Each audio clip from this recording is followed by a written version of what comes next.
We did it. Oh, what to think, Craig? Your raw emotions The Detroit right Lions. now. Are you kidding me right now? This is not supposed to happen. This has not happened since 1970. I'm sitting here watching the celebration right now. The Wow. Detroit Lions just kicked a 58 and a 52-yard field goal. I think one nicked the right upright, the one almost nicked the left upright, and we found a way to win while the other team missed a 58-yarder. 5 interceptions by Jared Goff, doing a good Rodney Peete impersonation, and we win the game. I've never seen a game like this. Have you? I mean, it hasn't happened since 70. You're not that old. No, and when we were down, I wasn't really worried about the score. I really Right. wasn't. I thought that we've been on both sides of this. We've seen this Absolutely. before. But then and then the interceptions were just like, well, shoot, okay, we just can't. You Just know what I mean? another Like, bullet. we just can't do this with the interceptions. So I think, man, there was a long stretches in between anything good happening for us. Did you notice? I mean, we all noticed it, Yeah. but were you Yeah. just like, I mean, I'm like in a daze, and then okay, cool. We just popped a 15-yard run, and then it was like interception, and then it was And then that they was get a an interception, and then we get an interception. yes. And here's the thing, for me, it wasn't even a daze. It was like, because I've gone from, as a Lions fan, I've gone from no hope in years past to like, we can win any game anytime. So Mhm. I kept thinking to myself, like, we could win this. We could win this. And then we kept throwing interceptions. We kept making mistakes. And I'm just like, no, I don't know if we can win this. And then we just keep happening. It just keeps happening. And I think Collinsworth said it best. He's like, no matter what happens to end this game, this team is grit. Mhm. And Tirico was like, yes, this team is grit. And I couldn't say it any better than that.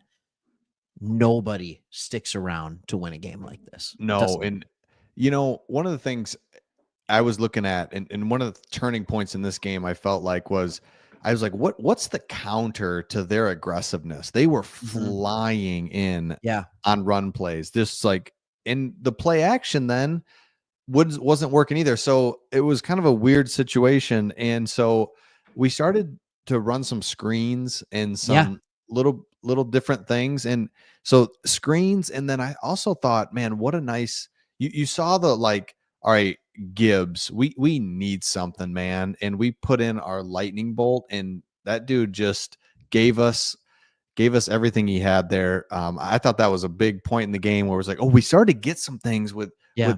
with with screens and things like that. Yeah. And not only did we start getting screens, we started realizing, you know what? We don't have to take play action 40-yard chunk plays, That's 30-yard right. chunk plays. You That's know right. what? How about we get back to doing what we're doing? Let's just get the ball to Amon-Ra St. Brown 5 to 10 yards down the field. Yep. And like you said, screen passes, and let's mix up the way we're running it. We'll go right at them. We'll go, maybe we'll go a little to the outside, maybe a toss, maybe a stretch, maybe a dive. And even though the run game wasn't really working, like, I mean, until Gibbs started taking Mhm. chunk plays off, because Penei Sewell is just the greatest right tackle, the greatest tackle in football. He's unbelievable. And you look at it, but even though we couldn't run the ball, you know who ran the ball worse than us? That's right. The Texans. And that's And that is the key to it. But Chris, you don't lose the turnover battle like we lost the turnover battle and win a football game on the no, road. and it goes back to our defense. Didn't allow a point in the second half, Not one. and didn't when you stop the run, it's crazy. I'm starting to get more and more into the analytics side of things, and I'm Yes. really not even just kind of observing post game some trends. And one of the trends that I've noticed is, man, if you can stop the run, that keeps you in every single game. Because think about this, they were up on us, they hit a couple runs, that game's going to be over pretty quick, but they Yep. cannot run the ball. Then it goes into CJ Stroud's hands.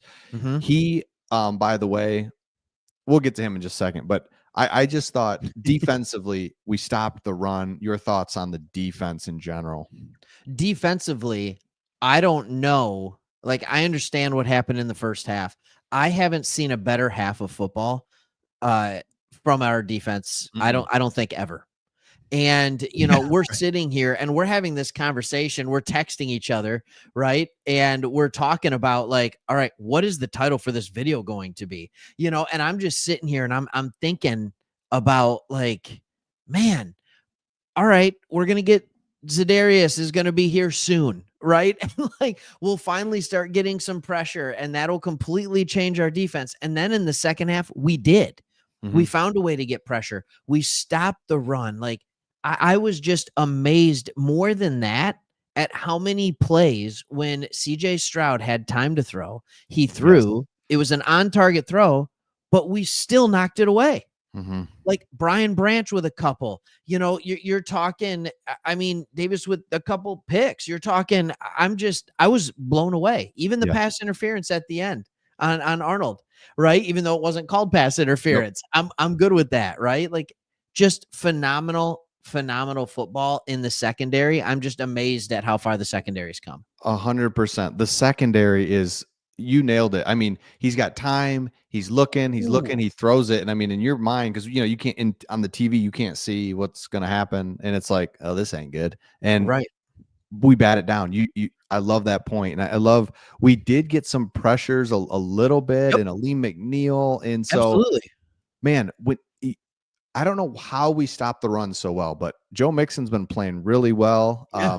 And they're up big like that. They run the ball. This game is over, and so I just love that. And then CJ Stroud, I was kind of surprised that he didn't really play well, which he hmm had been. He just that was kind of interesting. But anyway, Jake Bates, I want to just talk about him, man. Let's What talk about it. Jake Bates is a guy that's just like, okay, I've got a monster leg, Yeah. and the guy, I don't know if it's almost like ignorance is bliss, where he can just like, you know what, I've never really been here before. Let's just do this, or what do you think it is where this guy can come in and just be outstanding this year? Yeah, I think it might be a little ignorance is bliss, but I think mostly it's just he's really good. Mm-hmm. What was it? Aubrey or whatever his name is for the Cowboys did the same thing last year, and he's Yeah, starting to do it this year. I think it's interesting when you get these guys that were soccer players and all of a sudden they're kicking field goals, right? I mean, the targets they were aiming for in soccer, albeit with a soccer ball, were much smaller than uprights that you have to kick it over and in sure. between. And so, because the goal is about the same size, but there's a goalie in it. And I know that sounds weird, and you're not gonna hear me talking smartly about soccer.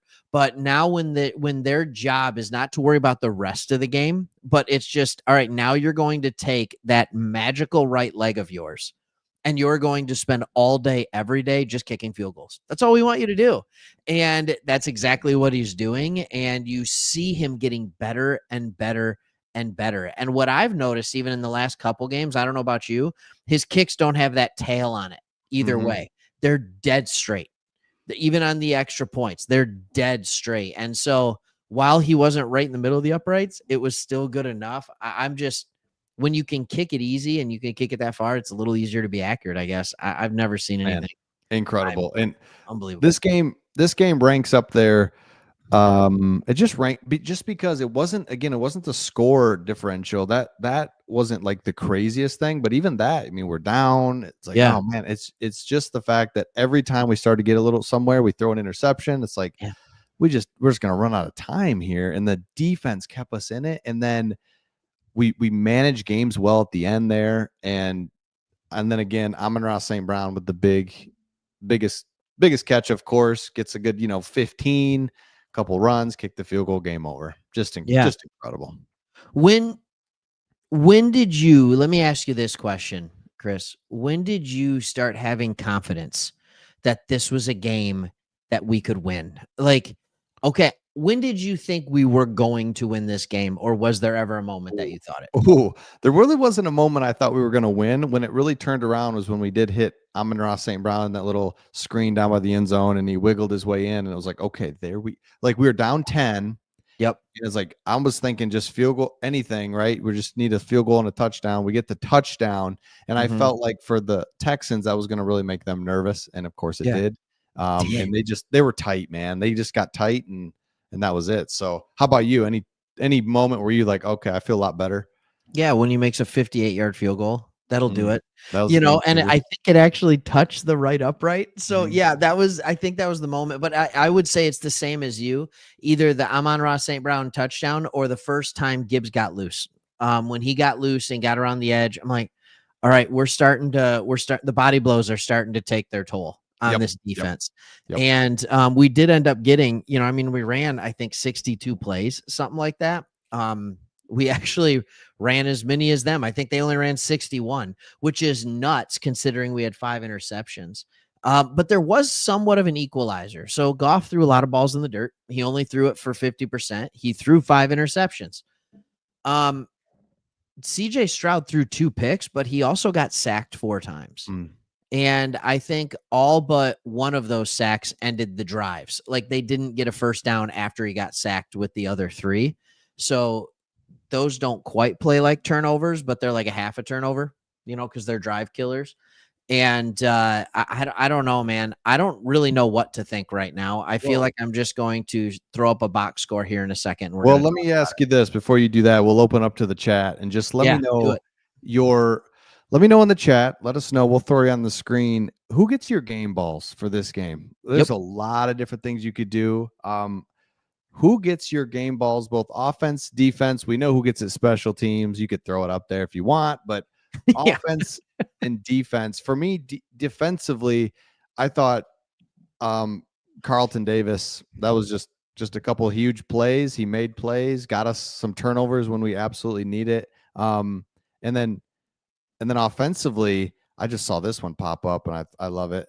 J-Mo, man, was just huge, but I don't know who gets it offensively. Who do you think offensively, man? Yeah, I think it has to be one of 2 people offensively, and I'm actually going to go in a completely different realm.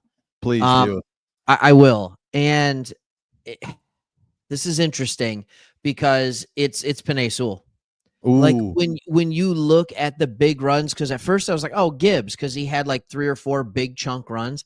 Every single one of those runs was because Penei Sewell was able to get out and pull or do something just ridiculous. I mean, for one offensive lineman to have the impact that he has on a game is unbelievable.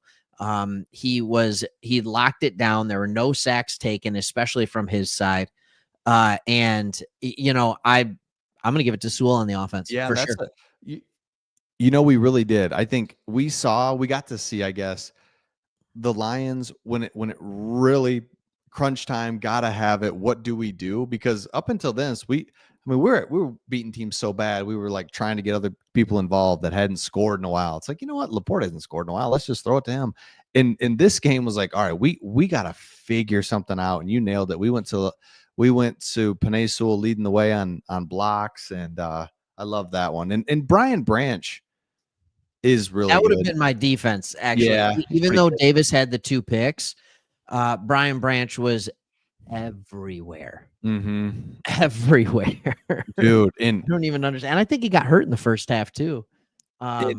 J-Mo, seriously, for everybody that knocks him, and just he had 2 catches that were unbelievable. He had 3 catches. He had the one that he fumbled, and he caught it twice. The one catch should have been easy and routine, but he made it remarkable.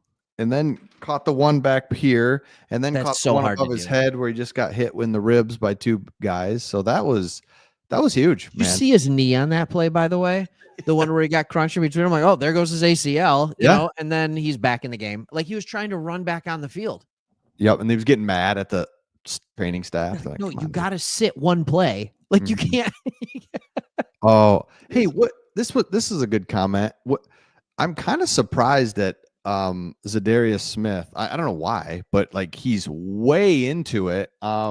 He's like, it's almost like easy guy. You're 6 minutes on the job here. Like, I don't know.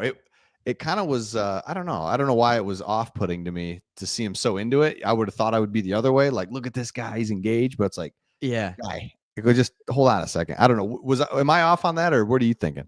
So here's the thing. I was watching the Pistons game a couple nights ago, and Yeah. he was at the Pistons game. And so Smooth Johnny Kane did an interview with him, and the guy is hilarious. Oh yeah. Like, oh, absolutely. And it's so funny. And because Johnny is like, so what? What are they saying you are? 6'2", 275? And he's like, what are you saying? You saying I'm not? Like, I mean, he was just having fun with it. And like he's that's his personality. That's Okay. what he is. And when you look at our defensive ends, right? Like they don't have anyone. I mean, Hutch can't be on the sidelines. It's not like he can even be there in crutches because of the severity of his injury. And so like they don't have anybody there. There's no veteran leadership. I mean, I don't see Kaminsky out there. You know what I'm saying? Davenport. And so he has to be it. Otherwise, you're relying on people that have barely played NFL snaps doing it. I mean, the most veteran guy out there is Pascal. Mm-hmm. Like that doesn't work. So yeah, I'm good with it, man. I'm good with it. Yes, this is you make some great points, and then also he's just so pumped. He's like, I Bing went bong. from dying to I'm in first place, baby. Let's They go. even said it in the game. They're like, well, this is Smith's first time experiencing the home field away from home with the Detroit Lions traveling, you know, and I thought that was hilarious to me. And once again, Detroit Lions fans, they're showing up right now on this channel, but man, they showed up in Houston, didn't they? That's cool. Yep. The one where our fans thought they created a false start for them, and maybe they did, you know, and I got the Jared Goff chance. It's kind of nuts. Okay. Can we talk about this? I want your take on this, Chris. It says the refs actually helped us today. You got a take on that? Yes, no? I got a little something for you, but what is your thought on that? I got nothing on that. I didn't see anything egregious either direction. Right. I think the way I usually say it is teams that have more talent, it feels like the refs are on their side. Mm-hmm. Yep. And I think what we've been feeling this year is that the refs, like we're getting more calls, we're getting more bounces our way. And I think it's simply we have a more talented team. That's what happens. But at some point, this all has to come crashing down, right? Like I thought for sure. I actually, to be honest with you, Chris, what was your confidence level going into this game? Mine was low. I did not have a high confidence level going into this game just because I felt like everything went our way the last two games. Mm-hmm. So I thought everything wasn't going to go our way this game, and it didn't. And we still won. What was your confidence level coming in? My confidence level was high and then immediately went low for one reason, and it was Dan Skipper. And I love Dan Skipper, but did you feel it like right away? Was he's at left tackle? Daniil Hunter is in a wide 9 across from him. You're just like, oh geez, man. And you could see right away we were trying to chip. We were just kind of looking to kind of protect that left side, and I think it messed us up a little bit. Then they were flying around. Then all of a sudden we were out of rhythm. So again, I don't blame Dan Skipper. I just felt different right from the jump. And then they just showed Daniil Hunter. He's just got veins popping. And then they show like he works Skipper, out or like, and it's like, oh man. And Skipper is not.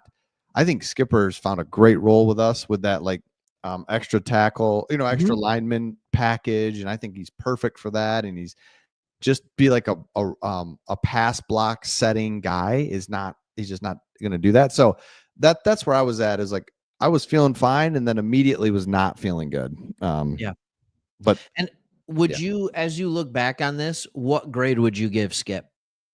I'd give him a B. I thought he let a couple things through, but honestly, the guys, he held them up longer than the other guys that let, you know what I mean? Like he was going to give up a sack, but somebody else got a guy through. But no, I thought Skipper did fine. How did you feel about him? Yeah, I thought for being put in last second, right? I mean, like all of a sudden it was limited practice, no practice for Decker, like at the end of the week. Yep. And usually we'd move Sewell to the left side, right? And then you bring Sorsdahl in at right tackle, but they decided to go Skip at left. And it's like, all right, they're just going to line up Daniil Hunter there. And then D'Amico Ryans is a genius. He had the defense doing exactly what the defense should do, which is 7 or 8 in the box, everything staying up tight. And it's just like, we're going to make you hold on to the ball and beat us over the top because this offensive line was Skip in there can't hold up that long. And so I thought it was a perfect game plan by the Texans. And then in the second half, when we committed to the run, even though we weren't running it well, when we committed to throwing the ball shorter to St. Brown, then all of a sudden the offense started going. It's almost like we forgot in the first half. Like, don't panic. Just, it's okay. We're fine with 10, 15 play sustained drives. We've done this forever. Just go for it. And oh man, I'm with you. That's how you got to play the Lions, is just take your chances. If JMO runs past you and scores, then that's just what we got to do. But you got to play up. You got to play up on the Lions, and if Goff can hang in there and get the protection for, because really honestly, he's gonna underthrow JMO too. I mean, just about every time. It's crazy, but yeah. And he man. double clutched that, by the way. Oh gosh, the deep ball. Yep. Here, a lot of comments about this. Like he skipped a few, like a lot. Seemed like a lot of balls. It feels like half of those skips were just like, I got nothing, I'm just gonna get rid of it. And then it felt like the other half was, oh shoot, I was really trying to throw that, and I just ducked it down into the ground. What did you think of those skipped balls that were happening left and right? Yeah, the skip balls were weird. Actually, what I thought to myself was, is it cold? Like, is it 20 degrees?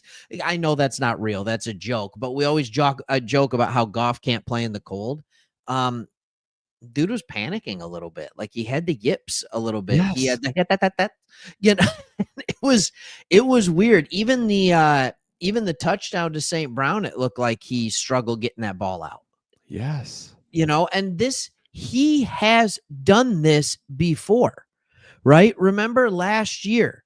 Like, remember that game against the Bears where Oh yeah. Like, we should have never won it, but we did. He had 3 interceptions. And then the next game against the Bears, he had 2 interceptions. Like, he's done it before. Against Dallas, he had a couple. So every once in a while, there's a game where it's like, oh crap, somebody figured us out. Last year it was Chicago, Green Bay back to back. Yep.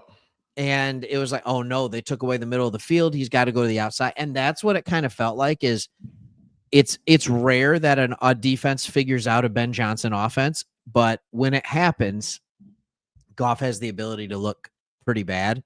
And you saw him talking to Campbell at the end. No, you didn't, because you were on here. Yeah. He was talking to Campbell, and Campbell's celebrating, and Goff's kind of whispering in his ear, like, hey, I messed that up. We should have never won. I'll be better next week.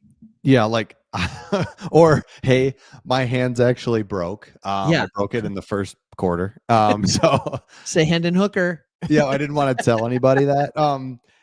Let me know. And Craig, I got a couple rapid fire unsung heroes. Let us know in the comments as well. Just some people were not some non-obvious players that played well today.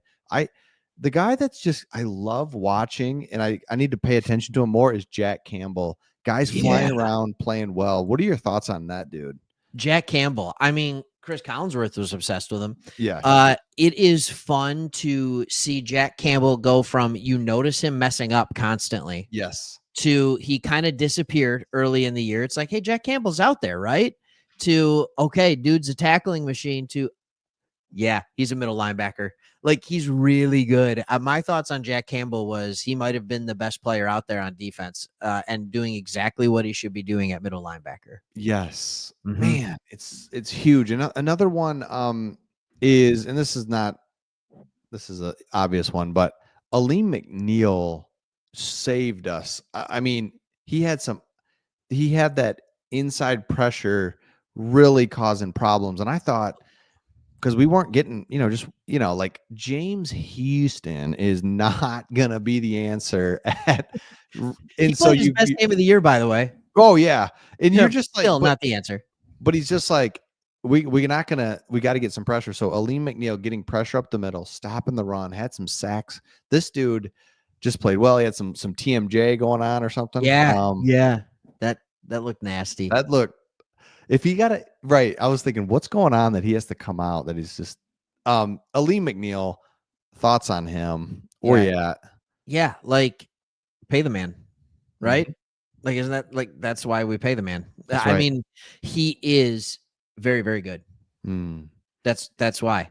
And so good. Yep. He's solid on the interior. When you put DJ Reader next to him, he's even better. And because what's so great about McNeil is he's a pretty good pass rusher, but he's phenomenal against the run and the pass. And that's hard to find. That really is. It's I don't know. I'm just so no. Here's my question for Yeah. you. Was there a defensive player that had a bad game? Ooh. You know what I defend Terrion Arnold. I just kind of do, just because he's a rookie forced to play man coverage 1 yard. Nobody stands out honestly to me there. I'm like, that was a bad game. Your thoughts? Yeah, there's one thing Terrion Arnold can't do yet. You ready for it? Mhm. This. Yep. I can't do it. Like that deep ball, if he turned, that's a pick instead of a pass interference. He just has to turn. It was an underthrown ball. So as soon as he learns to turn around, like he's gonna be great. You're right. I think He's he's there. actually not that bad. I think he's not that bad as soon as he learns to turn around.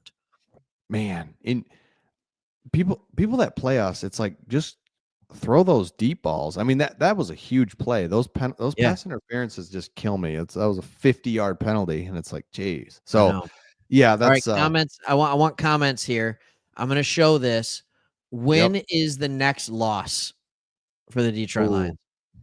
So here's what we got next. We just beat Houston. Now, here's the only thing that I'm struggling with is we got 2 Thursday back-to-back games. I think the Thanksgiving game, we're going to be real tired going to Chicago or having Chicago come to us. But luckily, there's a lot of home games too. But our next games, we get Jacksonville at home. It looks like Trevor Lawrence, I've heard that he might be out for the year. nice. Then we go to Indy. All right, Chicago and Green Bay and Buffalo, 3 in a row at home.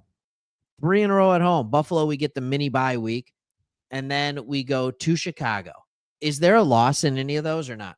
Well, I think before I look at that, look at those last 2 games at Green Bay, at Houston, and we are able to pull out those victories, knowing that if we could get some momentum there, then we would get into this little stretch on this AFC South that's so weak, Jacksonville, Indy, and so we did it, right? So Did it.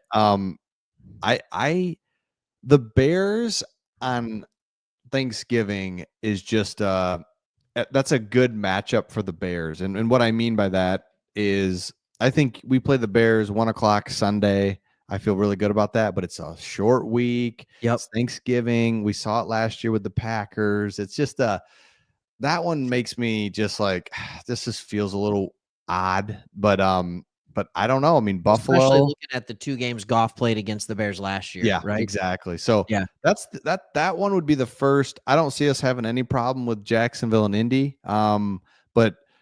But then Chicago gets a little, just any division game gets a little weird. But then, I mean, we could go all the way to Green Bay, Buffalo there. We And really could. We Yeah. could. And when I'm looking at the comments, I see a lot of like at Chicago's. I see a lot of Buffalo's, right? And things like that. And I think, I don't know, I'm telling you, like the Buffalo game, I really put that on, is Amari Cooper back or not? And I don't know if Buffalo's playing on Thanksgiving. They might be as well. But if we have 3 extra days rest, don't kid yourself. That's a big advantage. Look at how Houston came out against us because they had that extra 3 days rest. It looked like they were fresh. They were ready to go. But I like Riggedy Rod's comment mostly. Oh man, love it. That's it. I'm glad you pulled that up. Did you have the box score handy by chance? Yeah, of course I can. wanna Yeah, see just how give me. You just gotta give odd me. You just gotta give me a that sec. would, because I think if you look at it, we stopped the run and we ran the ball, and then turnovers, honestly, weren't that far out of whack. I mean, they were. Okay. So what are you looking for here? I mean, the turnovers. Yeah. I mean, we had 2 interceptions. They had 5. We had the 4 sacks. They didn't have any. Yep. Right. Jared Goff somehow keeps doing this. He keeps having, even though he had 5 interceptions, somehow he gets the yards and touchdowns that are above his opponent with less attempts. He's still somehow more efficient in that. We didn't run the ball well for us. They ran the ball off 2 yards per carry. Do you see that? Dude. Like, Yep. that's unbelievable. This is the NFL. Oh, Third most yards average per game, Joe Mixon, of all running backs. He was averaging over 100 yards a game. He got his 25 carries. He just only could turn it into 46 yards. It was fantastic. I was impressed with the receiving numbers. I thought he spread the ball around pretty well. Yeah, there you this go. is I've just found something else here for you, Craig. Let me just fire this up here. Stand by. Yes, There it is. That was the game. That I don't that know. is it. Just, yes. Find the one on the right upright. Like, it's the Yeah. exact Oh, same. I got you. I got you. Hold on. You got the right. Oh, there it is. There it Oh, is. my goodness. That was, dude, he does that. And you know what? Counts. Counts. Love it.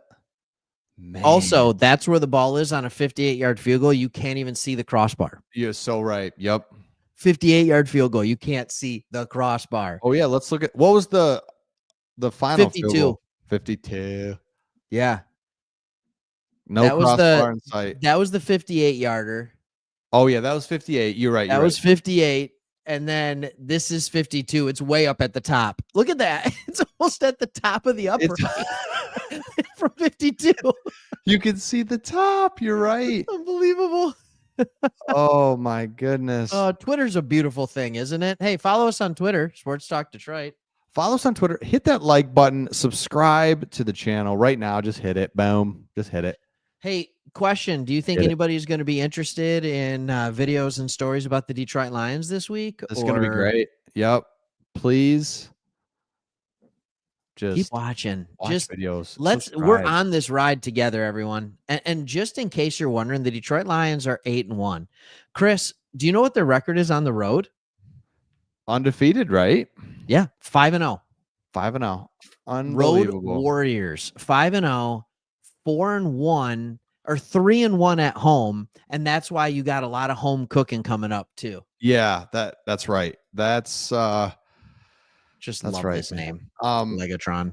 Hold on. I didn't get a chance to see this, Craig. Hold on. I'll just take that off. We just don't want You can't do it. No. It's on live. Have you Actually, you probably could do it because I'm sure I didn't monetize this thing. So I monetized it. Okay. This is when you get the sneak behind the scenes when it's after midnight and we're just letting it all go online. You get to hear what our thoughts are. Yes, we will. You know what? We should get together and do a video on Sewell, do a little film review. Oh my gosh, they played so good, man. You got to see what it was like to play. I love that he called him Texas, by the way. That first half. It was like, that's what it's like to be on the other side of it, huh? Cool. Yeah, we've been there, right? I mean, seriously, what was it? The Ravens a couple years ago? Yep. Like a 67-yarder or something like that. I know Joseph hit a long one against us, against the Vikings one year. Like, we've been there plenty. And by the way, here's the thing that I think's amazing. We always, like, if we do a video here about a kicker, nobody cares, right? Nobody cares. If we still have Badgley, we don't win the game. No. He can't kick the 58-yarder. He might be able to get a 52-yarder. But the fact, you want to talk about confidence in a kicker. At the end of that game, Dan Campbell didn't even try and run another play. He just said, all right, here it is, 52-yarder, go for it. Like, we had another play. We had 2 timeouts left. You could have easily ran another play, gotten another 3, 4, 5, 10, 15 yards, whatever the run play got, or nothing, right? And gave him like a 48-yarder, 47-yarder. But he's like, no, I'm good with 52. Yeah, you're so right, because it was like, I know he has the leg, so it's like it just doesn't matter. It's only bad things could happen. We could fumble, or that'd be the worst. We could turn it over, or we could lose 2 yards or 4 yards. But getting Jake Bates another 5 yards just does not matter at all. And we saw that. We saw that right there where it's like that 53 yard or whatever's on the top of the goalpost. Let's go, baby. This Oh, is fun, man. Hey, we all go to work tired tomorrow, and it doesn't matter. that's right. That's It right. doesn't matter Oh, 'cause the Lions got a victory. subscribe just real quick. Just bang. I needed a victory, Chris. I needed it. Oh, needed it. And Just- yeah, hit that subscribe button. No, I needed it. Michigan football lost. Michigan basketball lost. All 3 of my fantasy football teams lost. yeah. I needed a win tonight. And now all of a sudden it's like I had a great weekend. Had a great weekend. Had a great weekend. Yeah, had a great weekend. Who's your? Let me know in the comments real quick. Who's your college team? Because yeah, we're Michigan Yeah. fans, and it's weird. As I was watching this, it made me realize that first half. I was like, man, we are so thankful that we are good in football because Michigan's not good. It's painful to watch. The first half of this game, we've been spoiled with good football this year. I mean, just like out of this world football, blowing teams out. So then we had to sit through a half of hard football, and it was just like, this is just. And this is what we used to sit through 13 out of 16 weeks Yep. with the Lions. I always like with Mizzou, like you love Missouri, right? Or UNLV. So it's like, what made you love those schools? Because you're a Lions fan. Right. So why did you go there? Like, did you move there? Were you born there but moved here? So you're a Lions fan by proxy now? Like, what does this look like? Yeah. Oh. Yeah. Sorry. MSU. okay. What's up? Yeah, sorry. Yeah. Hey, I'm a Michigan fan. I still think MSU, their coach, is not a bad coach. They'll get it turned around a little bit. And I also think MSU should have beat Michigan, but they just didn't. I don't know why. They just didn't. Yeah. Thank we you. don't have a quarterback. Feels weird that we beat you. So I mean, don't have a quarterback. All right. That's you want to know what I was thinking? Watching Michigan this year is like watching the Chicago Bears. Good defense. Can't play offense. Did That's you? the worst. So the Lions, all right. So the Vikings won a game they really had no business winning. Darnold threw 3 picks, right? The Bears lost a game they had no business losing. They just got smoked by the Love it. Patriots. 2-7 in Chicago. I love it. You go around the league or you go around the division and you've got Packers are still fine. Just they'll figure, they're just going to be kind of in the mix. But Vikings are just survive and advance, and then Bears just that Hail Mary just screwed them up. They're toast, but good. Yeah, I love it. All right, yep. Hit that subscribe button. Thank you everybody for hanging out. This is great. Into the wee hours. Go Lions. I don't know what else to say. This is great. Go Lions. Go Lions. Subscribe. Catch y'all later. All right. See ya.